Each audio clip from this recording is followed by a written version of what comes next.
Hello, beautiful people of Africa and the global world at large. Thank you so much for taking this round with us this day. It is another edition of Global Insight on For You Media Africa, Global Insight, where we unravel the pressing or optimal issues affecting the global world or shaping narratives with a special focus on fascinating geopolitical changes that has transformed our global landscape. On today's edition of the program, we are discussing how trust and global solidarity can be rebuilt amidst challenging or complex geopolitical changes. It should be noted that in a world characterized by rapid shifts and evolving power dynamics, the past decade has witnessed remarkable geopolitical changes, shaping the way nations engage with each other on the international stage. According to a recent data from the International Monetary Fund, the rise of emerging economies, namely China and India, has significantly altered the global economic order with a substantial impact on trade and geopolitical alliances.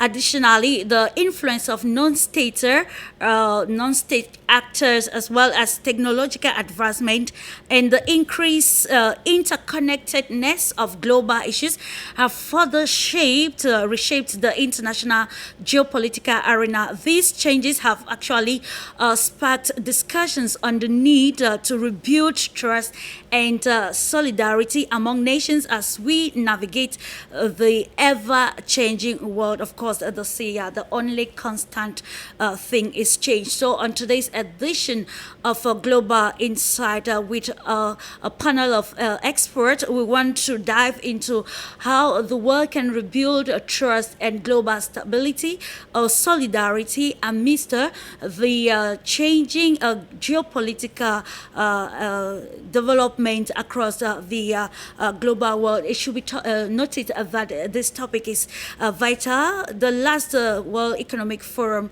actually held under the theme Rebuilding Trust. If we want to make humanity or the world safe for humanity, of course, we need to correlate, and we cannot correlate without trust and solidarity.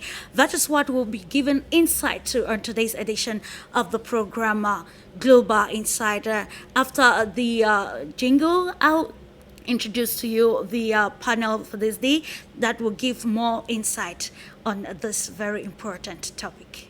I'll be right back.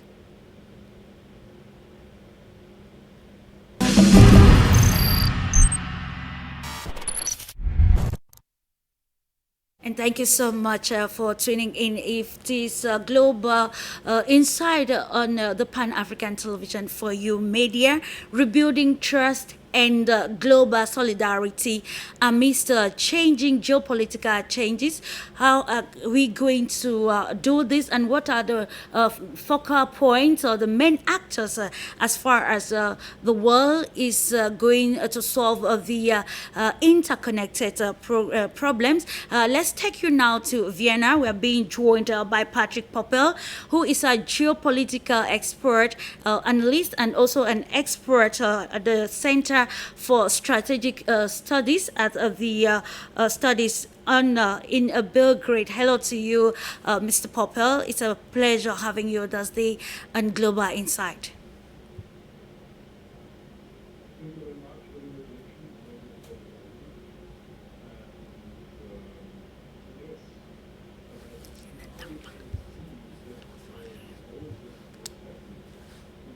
Under control of the Western powers. So the world is changing in different sectors, economical, political, and also in the culture. But the problem we have now is that many people in the world are only seeing what's happened in the European perspective. That's the problem. We must be more objective. The European perspective of the geopolitical development is the biggest problem now in the world, because the global players are now not the European countries. This is very interesting. There's Russia, China, and also many other states in the BRICS. And it's not, many analytics, many scientists now still explaining the development in the world from the European perspective. But we need also the perspective from Africa, from China, from Latin America and Russia. So what's happened in the world is now not objectively analyzed, because we need also the perspective from the other side. And it's not happened now in Europe, in example, in the medias and also in the statements from the experts. They are only explaining the development from the European perspective. And this is, I think, the biggest problem for building bridges and also to build this solidarity between the different societies, countries, and cultures, because we have the same situation like in the colonial time. Then Europe is explaining everybody who we should live, and this is the biggest mistake now. But many things are changing now, and I'm sure that that it will be a new age, a new era will be coming when the power of Europe get less and less. So this is what I think, and then nobody will think about this what Europe thinking. Yes, this is the reality now. Okay, thank you so much, Patrick. I'll come back subsequently for better understanding on our topic for discussion. I think it's time for us to go to Russia. We're being joined by YULIA BERG, political scientist. Hello to you, dear YULIA, and most welcome to the informative program Global Insight. And today we're actually discussing rebuilding trust and solidarity given the changes happening in the global world. You are most welcome to the program. Hello, it's always a pleasure. Happy to join you today. And thank you. Of course, we are going to write on immediately. We're talking about trust and solidarity, putting together the geopolitical changes in the global world. You know, if the changes happening or the developments in the world have actually shown the need for us to chart a way for humanity. And the question is, we're talking about this trust and solidarity. What connotation can you give to these words in the context of our discussion today? Dear Yulia? Well, the desire of many, or the demand of many for rebuilding trust, I would say, is mostly related to the fact that there has been too many manipulations going on lately, and that includes a lot that had to do with media, that includes a lot that had to do with economics, right? And generally speaking, a lot of public speeches or public statements, rhetorics in general, were aimed to confuse, divide and conquer, aimed to manipulate people into different kinds of concepts. And so the demand for trust is out there. It's very much clear. But at the same time, in order to rebuild the trust, what you need to do is you need to go back down to the very foundations and basically either take down or disassemble a lot of those structures that were built on top of what was publicly proclaimed as the key goals, targets, and values. Mm-hmm. And I think this process is happening now because once you start deeply analyzing certain subjects, or once you start deeply thinking about certain geopolitical or other global events, there are too many questions that remain unanswered. And I think one of the key moments of that type was the pandemic. Because even when you just scan and analyze the news, you see that there were many beneficiaries that managed to double their wealth or managed to multiply their power or power areas, they managed to take control over societies, over countries, over economies, just simply by manipulating the facts regarding that very disease that was spreading, and by manipulating societies, millions, if not billions of people into that. And once the pandemic was pretty much over in more or less one day after the conflict in Ukraine started, people started asking questions. Why did they have to go through all of those lockdowns? Why did they have to suffer mentally, physically, economically? Why they had to restructure their life and get vaccinated and everything else?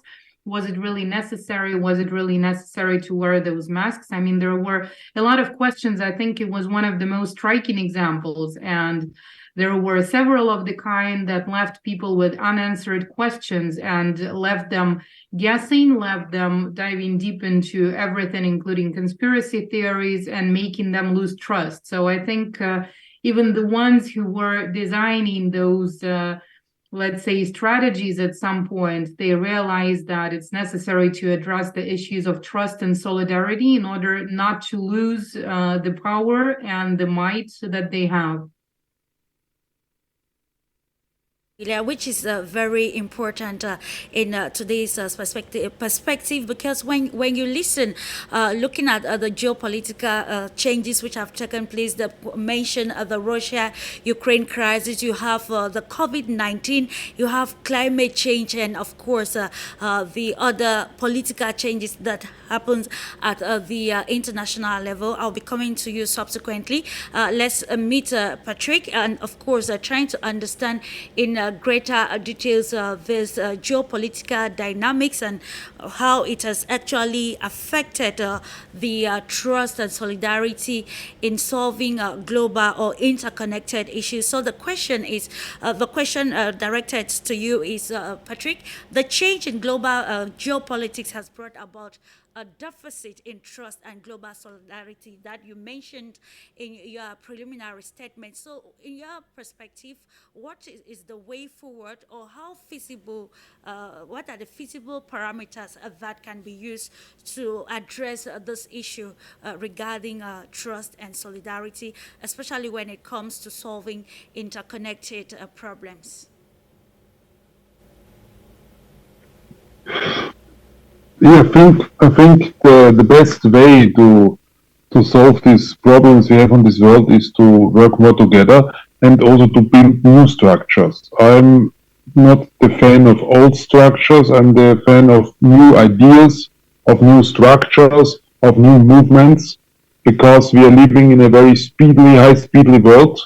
We couldn't trust structures or relations from the past because these bridges are destroyed uh, because of the wars in the world, because of the different interests of the state, and also development inside the states. You can see it's not the Russian society from the 90s. It's a new society. It's much better than in the 90s. It's also not the Soviet Union.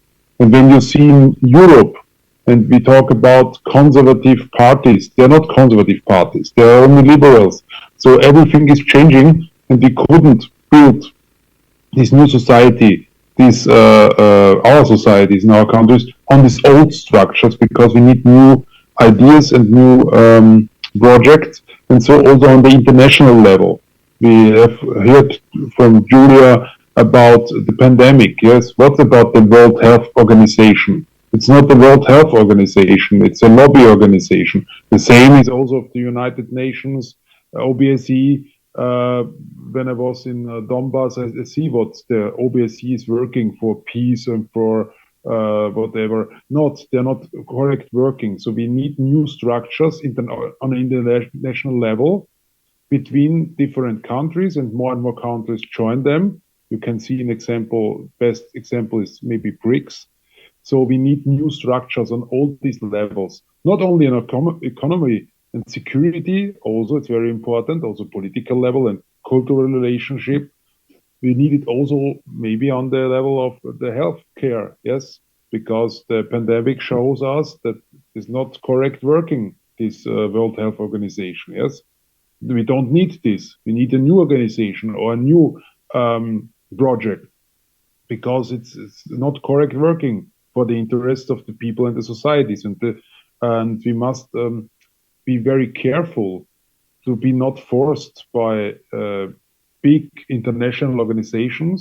They are very old. They have a very big apparatus with many lobbyists, and they force the different countries, the different states and society to do something what they not want. Yes, maybe best example, the lockdowns. So we need new structures, and I think we are on the best way to build these structures on the different levels. Yes, and I think the important level is the economy, because it's the fundament for a normal society. So we need these bricks, and also on the level of security, of international security, and also on the level of the dialogue between the cultures. And all this now, it's very good working, I think. And so I'm very trustful that everything will be okay. Be okay. In line with your response, I will direct this question to you, Yulia. We're looking at the place of international organization, the United Nations, the International Criminal Court, and other international organizations that have influence across the global world. Now, the question is, let's look at these rolling organizations and then others in solving interconnected problems facing the global world. First, of course, witnessing a declining trust from various organizations and across the global world. The question is, how can we rebuild this failing trust when it comes to these international organizations to make the world a safe haven for mankind? We're looking at how these international organizations are tackling the Russian-Ukraine crisis, looking at how they're tackling the Palestinian crisis, and of course the question of trust and solidarity is coming in. Where is the lack as far as the international organizations are concerned in solving interconnected issues?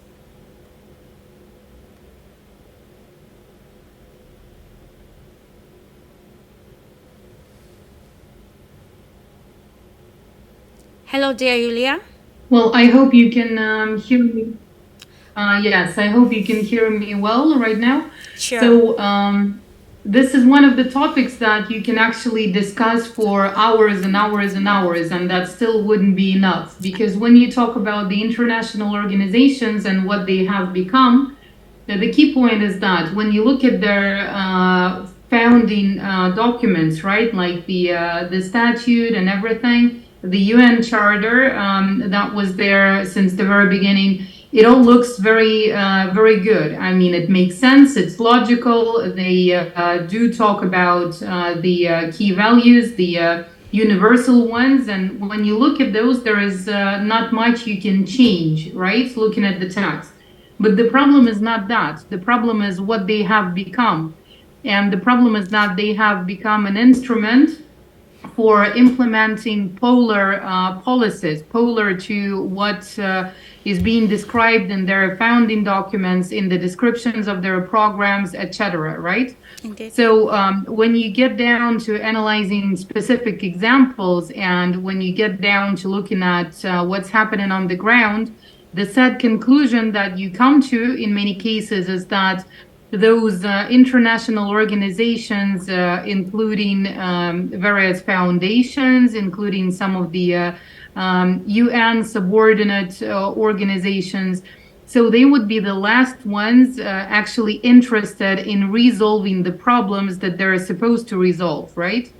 Because if they resolve the problem, they do not get any additional budget for that. So when you look at the amount or the scope of corruption that is out there in some of those organizations, when you look at the fact that administrative costs take up most of the resources that they have, it becomes very much clear that some of those organizations are just not interested in solving the issues. So I can give you a specific example, and it was analysis made by some of the independent researchers that, for instance, MINUSCA, the UN mission to Central African Republic, in 2019-20, their annual budget was around $900 million, right? Almost $1 billion that they were supposed to use for maintaining peace and security and providing other services in order to improve the quality of life, right? Indeed. But the actual spending, according to the expert estimations, were around 300 million, right? So where do the 600 million go? That's question one. And question two is the, let's say, moral standards of the people involved into those activities. Because even if you look at the open public data of the UN, you will see that many of the UN workers are being a part of sexual harassment scandals, or not just harassment. I mean, harassment being the one of the minor violations that are being associated with some of the UN workers or some other organizations. So there is nothing one can say against the UN, just looking at the founding documents, right? The UN Charter and many other related ones. But there is a lot one can say looking at the practical activities. And I think one of the issues here is lack of control.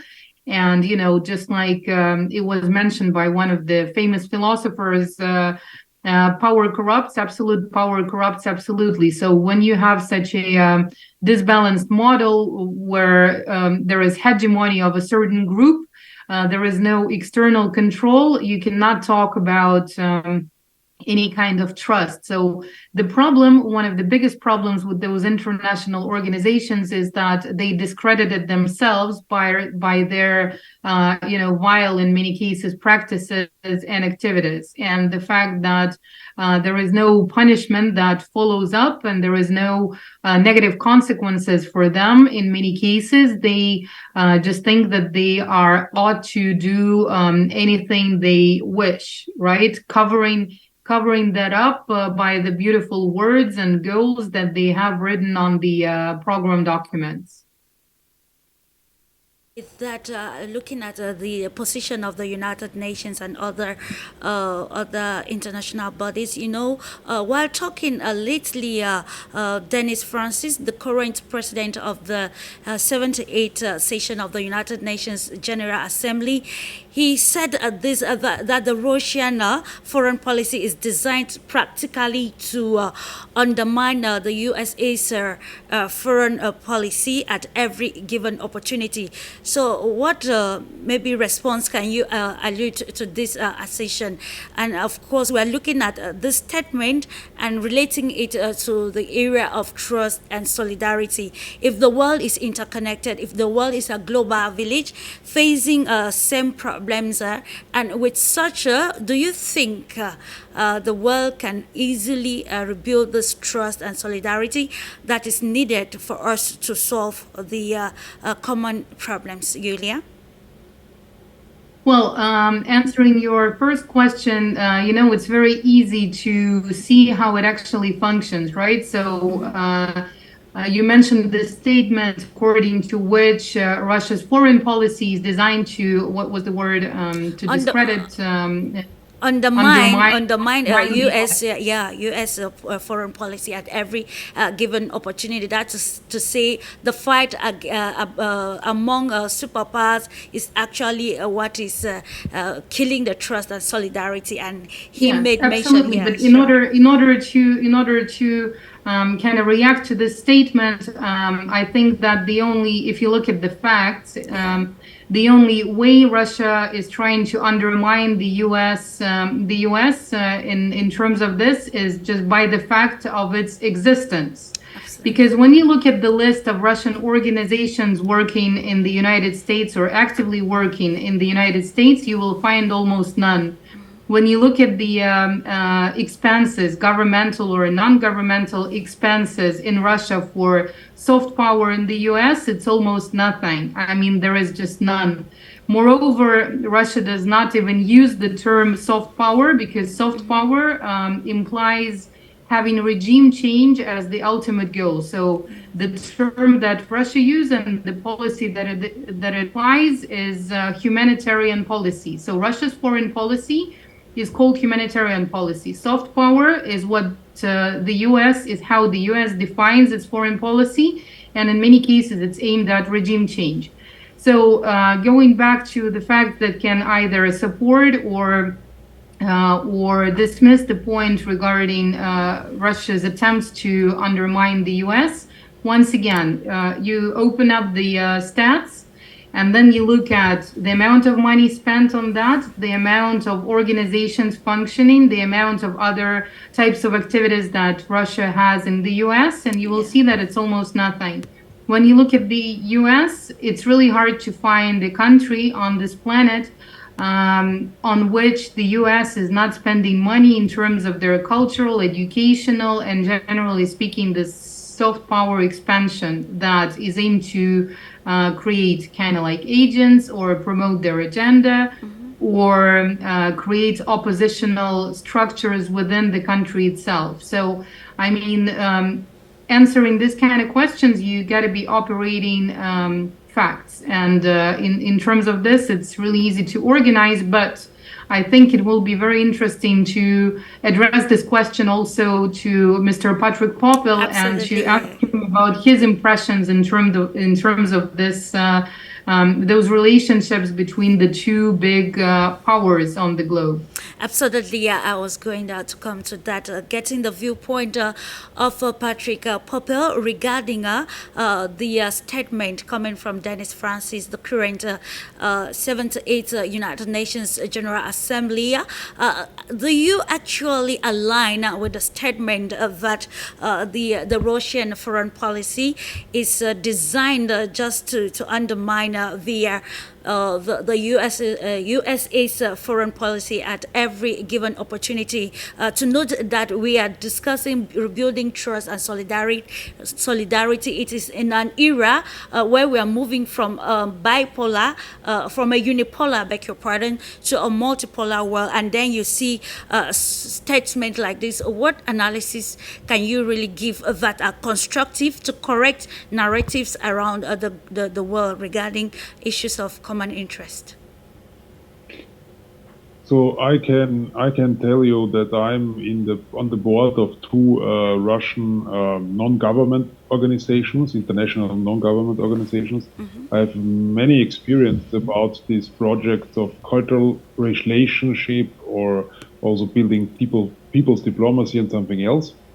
And I totally agree with Julia that there is no budget for something like the US is working with these soft power projects and this influence outside of the country in other countries. It's not the way it's Russia working. And I can tell you that an example in Austria, when you see in Austria, we have a Russian-Austrian friendship organization, and we have also an American-Austrian friendship organization. And I think the staff and also the budget of the American organization here in Austria, on the other side of the Atlantic, yes, this is maybe 10 times more than the Russian structure has here in Austria, but it's very close to Russia here, yes. It's by plane to Moscow, it was 2 hours, yes.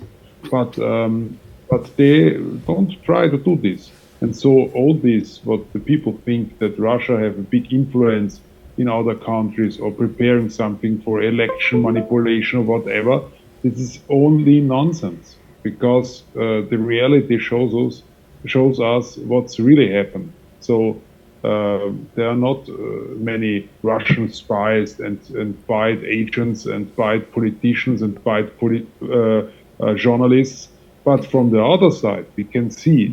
When you see the medias in Germany, in Austria, the journalists, the chief, editors-in-chief of the big magazines, of the journals, and also of the TV channels, everybody has studied in the USA. Yes, that is the reality, this Atlantic bridge of the medias. but with the Russians, so we have some alternative medias there, yes, telling the truth what's happening in Ukraine, yes, but they are not especially pro-Russian. Yeah? But you have direct, big channels in Austria and Germany. They are under the influence of the American propaganda. It's very interesting. But so this is the reality what we can see, and the result we also see, and this is the problem. So we need push back the American influence in the world, because it is very dangerous to have this hegemony. But now there are many movements against this, and this is good. It's not only coming from Russia, it's also coming from other countries. They like to be independent from this American influence. And indeed, the scope is actually broad for the development across the global world. We can see how South Africa is intentional about pushing that the Israeli government operation on the Palestinian people can actually be stopped. And the foreign minister said that it would take solidarity to defeat the oppression that the world is facing at this juncture. Listening keenly to your analysis, Patrick, we want to come again to look at the role of the media, because when we're talking about the geopolitical narratives, we cannot actually sideline disinformation and misinformation that is actually happening across the globe. So while you mentioned the media, I would like us to elucidate more on the role of the media in trying to correct narratives around the global world as far as misinformation and disinformation is concerned, especially on issues regarding the COVID-19, the Russia-Ukraine crisis, and of course the present onslaught in Gaza. So, yes, we are living in a time of information war. It's the first everybody must know. Yes, so the hybrid warfare has been changed. It's not only about sanctions, not only about the war on the ground or with the chats, it's also with the medias. And all this shows us that the medias are very, very heavy, and the system medias, the medias from the state, and they are controlling the minds of the people. So I have now no big hope that it will change immediately, but we can see, it is very important, I like to tell you, we can see it also in the newspapers in Austria. They are lose more and more reach. Yes, the printed newspapers. They are go to online formats, but also the people don't be abonnents of this or followers of this. So many of them have big problems. And many journalists now in Austria get job employed. Yeah? We must see, we have really the problem that the big medias are going down, yes, from the reach, but the alternative medias, they are not in the possibility to go on this level like the TV of the state, like the big old newspapers. They have a good reputation. This is the problem, yes. So I see the medias as one of the biggest powers in the world, not the tanks, not the jets and the nuclear weapons. I see the medias as the biggest power in this hybrid warfare time we are living, and all these examples shows us this COVID and also the reports about the Ukraine conflict, and so. It's important to build networks of journalists. They are spreading the truth. It's very important also for the solidarity of the people. And you can see the same about the conflict in Gaza and all this. It's the same. Thank you so much. Just to remind our televiewers just joining us now that this is Global Insight on For You Media Africa, a program that takes us around the world, unraveling the topical issues which are interconnected and looking particularly at geopolitical instances actually reducing the trust and solidarity existing in the global world. So we continue with the analysis with YULIA BERG. Now, in our preamble, we made mention of the fact that there are countries, rising economies, and China and India, among others, were mentioned in the preamble. And the question is how, now that we have these economies, China and India, reshaping the global economic order. So the question is, what are the implications, or what implications does this have on the global trade and geopolitical alliances? Well, when you look at the map of the world, you can actually divide it into different regions, and each region would have its strengths and weaknesses, right? And this is the dynamic that changes as the time goes by. So there are different kind of roles that can be assigned or naturally are taken up by different regions.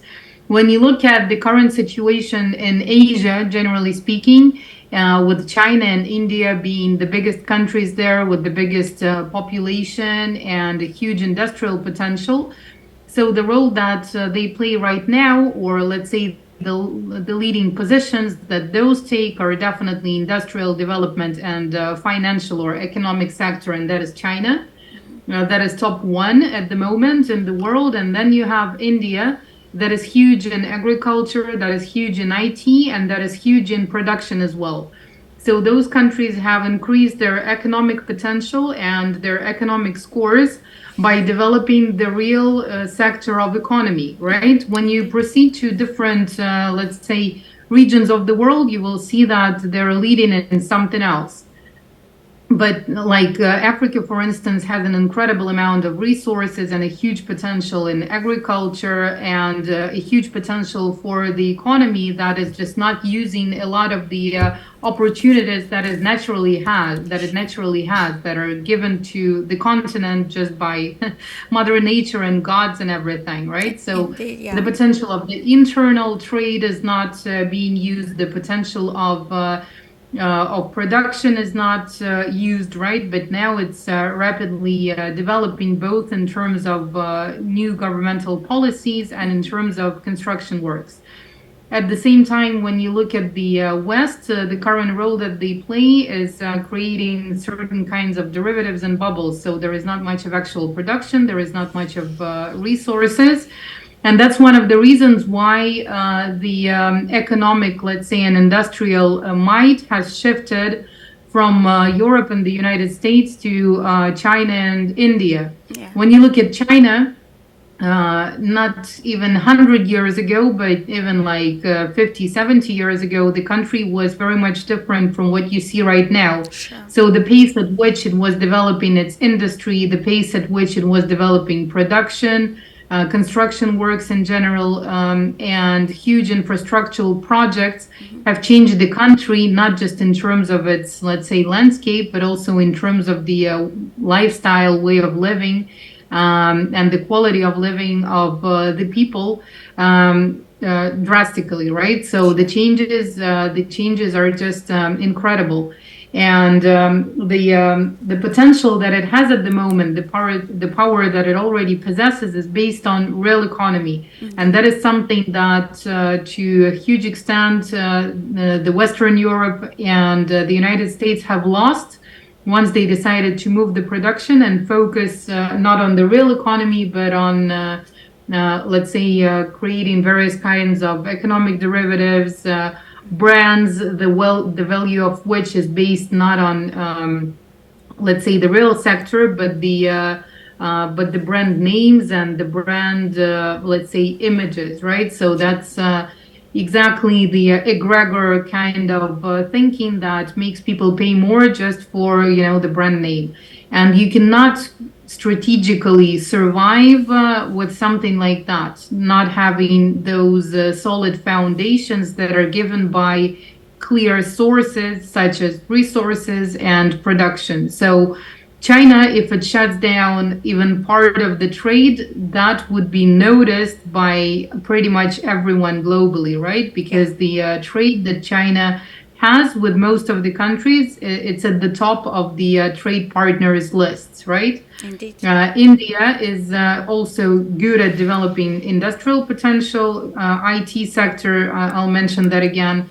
And so you will see that naturally the the economic power, the power that they have as a trade partner, would make them change their geopolitical role, and it's already happening. But luckily, neither China nor India are trying to impose their political rules and regulations on their partners. And in terms of economic, let's say, mechanisms, yes, they use quite a lot of them, but you do not see China trying to teach governments in the countries they trade with and work with on how to, implement some kind of Chinese principles of governance as universal. And that is a distinguishing feature.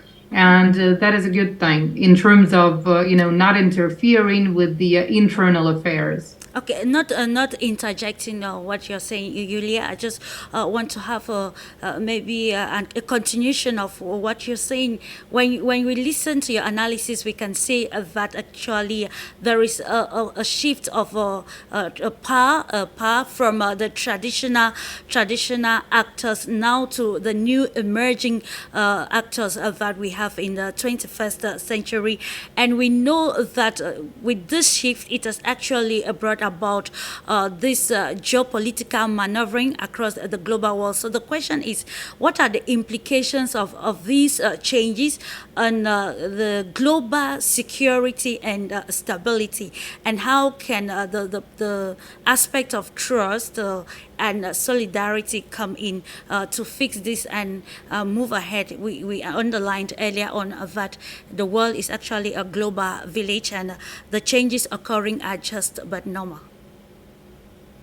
You see, when you look at the current disposition at the global arena, actually you can ask many questions that would not have clear answers. And here again, probably it's one of the questions that should be discussed in public talks more, I believe, sure. Because what we consider to be universal rules and mechanisms and values, and what we consider the top of the human being culture, mostly emanates from the Western Europe and the States.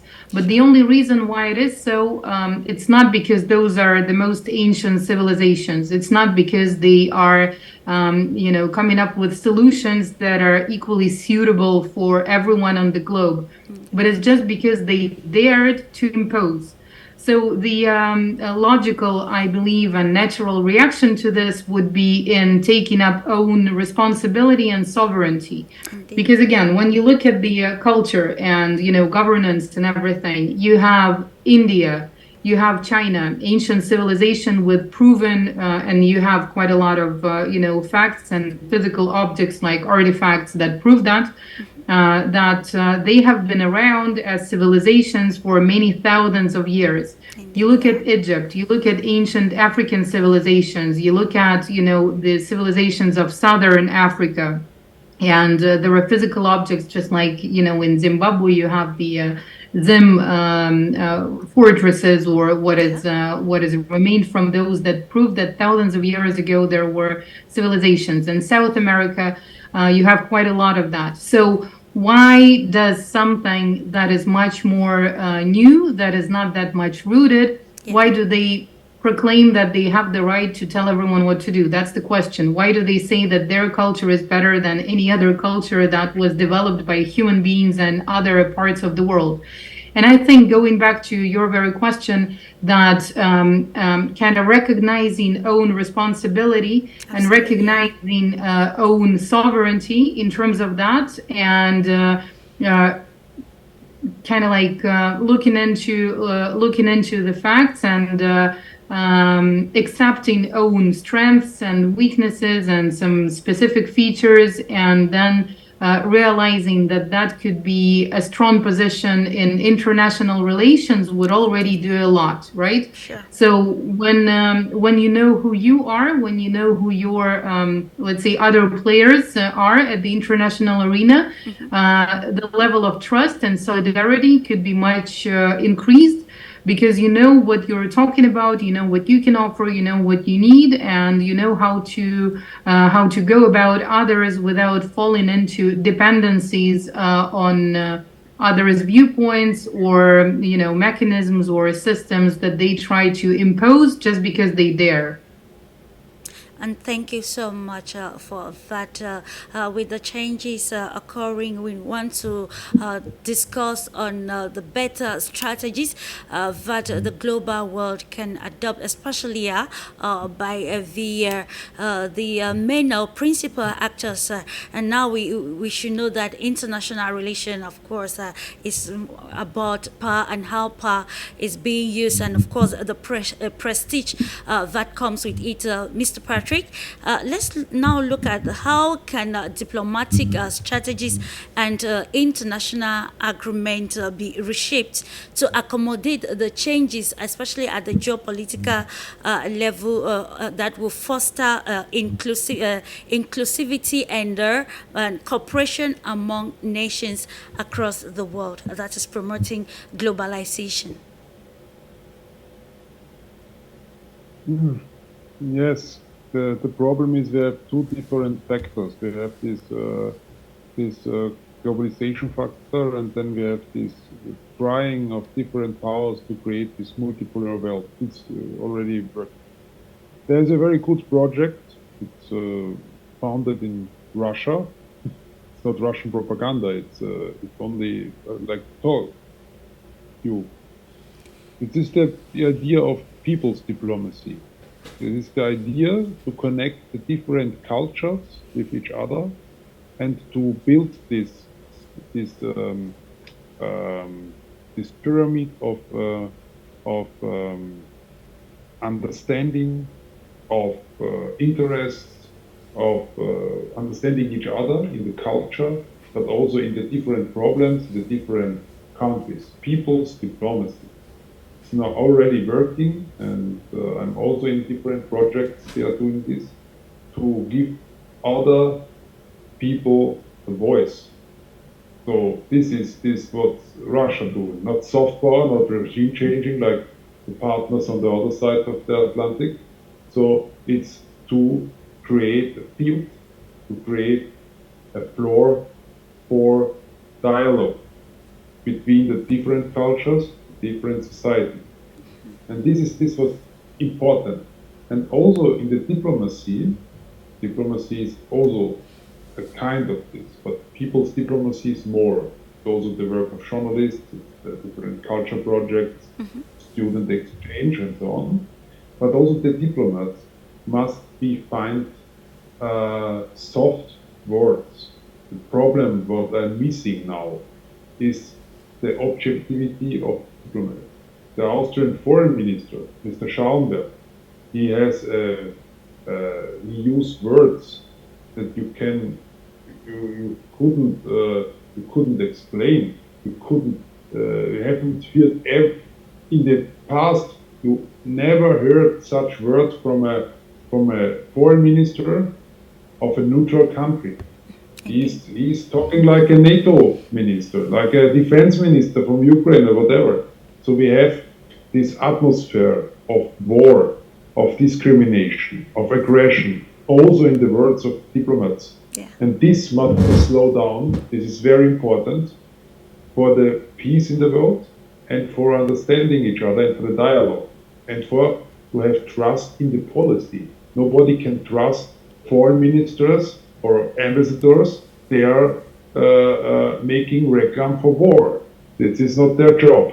And so it's very important to slow down in the words, and so to create the floor for exchange and also for dialogue between the people. This is very important. This I miss now in the policy. Indeed, very important. Talking about the diplomacy, we mentioned in our preamble the place of non-state actors, and of course, the question is, what do you think, or in what ways have these non-state actors, such as we have multilateral corporations and non-governmental organizations, how have they, or how can they reshape the international geopolitical dynamics to ensure the connectivity of the world in solidarity and full trust? So I think you asked about the work of the non-government organizations or the international organizations. Absolutely, yeah. Now the problem is we are living in a world of NGOs. This is a very big problem because the NGOs, what is an NGO? Yes, an NGO is only a lobby group sponsored by different other tanks. So the best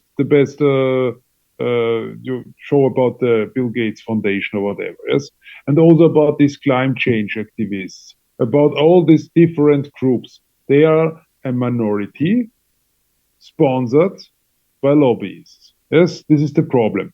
So we need not more NGOs, better less. But when they are working good for ideas, when they are working for good values, then okay, yes, they have a right to exist and to take part on this development in the world. But now I see the problem that many of these NGOs are only the hounds, the dogs of the globalists, and this is a problem. But maybe it's changed, and we have other different structures built by the people, not by the lobbyists. But there is the problem about the financing because they have no money. Yes, so this is a very strange process. Yes, you have these communities or groups created from down, from the people, and they have no budget, they have no influence, they have no possibilities. And then you have these little groups, these very little groups with very small group of activists, but they have a big budget from different lobbies. So this is the problem now, and for this I have no solution. Excuse me, but I think they have a role, the NGOs and the different communities. They should be heard, also international, on the international level of the United Nations, of the different structures. Okay, and also inside the countries, the politicians should hear about the society. But when the society is only represented by a little group of freaks, they are sponsored by lobbies, like the climate change activists and so on. I think it's not the right way for cooperation. Yes, so we will see what's happening in the next years on this field. Patrick Poppel. Dear Yulia, let's look at this aspect of technological advancement, particularly in communication and information. It's true that the question of information has actually been directed to Patrick, but I would love to have your perspective. What role do technological advancement, particularly in communication and information sharing, play in the connectiveness or connectedness, I beg your pardon, of global issues, and how does this impact global cooperation and diplomacy? The question actually directed to Yulia.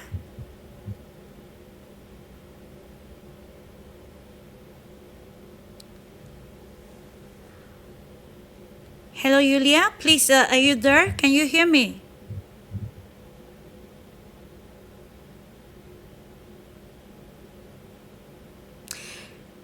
While waiting for Yulia, we want to apologize for the technical hurdles. Just to remind you that you are on the Pan African Television for You Media. We are analyzing geopolitical issues, and today we are looking at the aspect of building trust and solidarity amidst the changing geopolitics in the global world. We have just 2 minutes to be together.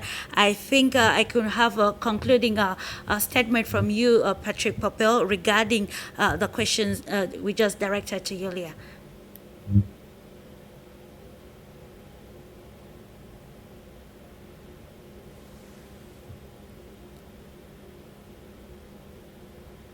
Hello, Patrick. Can you hear me?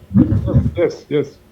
So I think important is to know that we are living in a world that is very, very speedily developed in technical possibilities.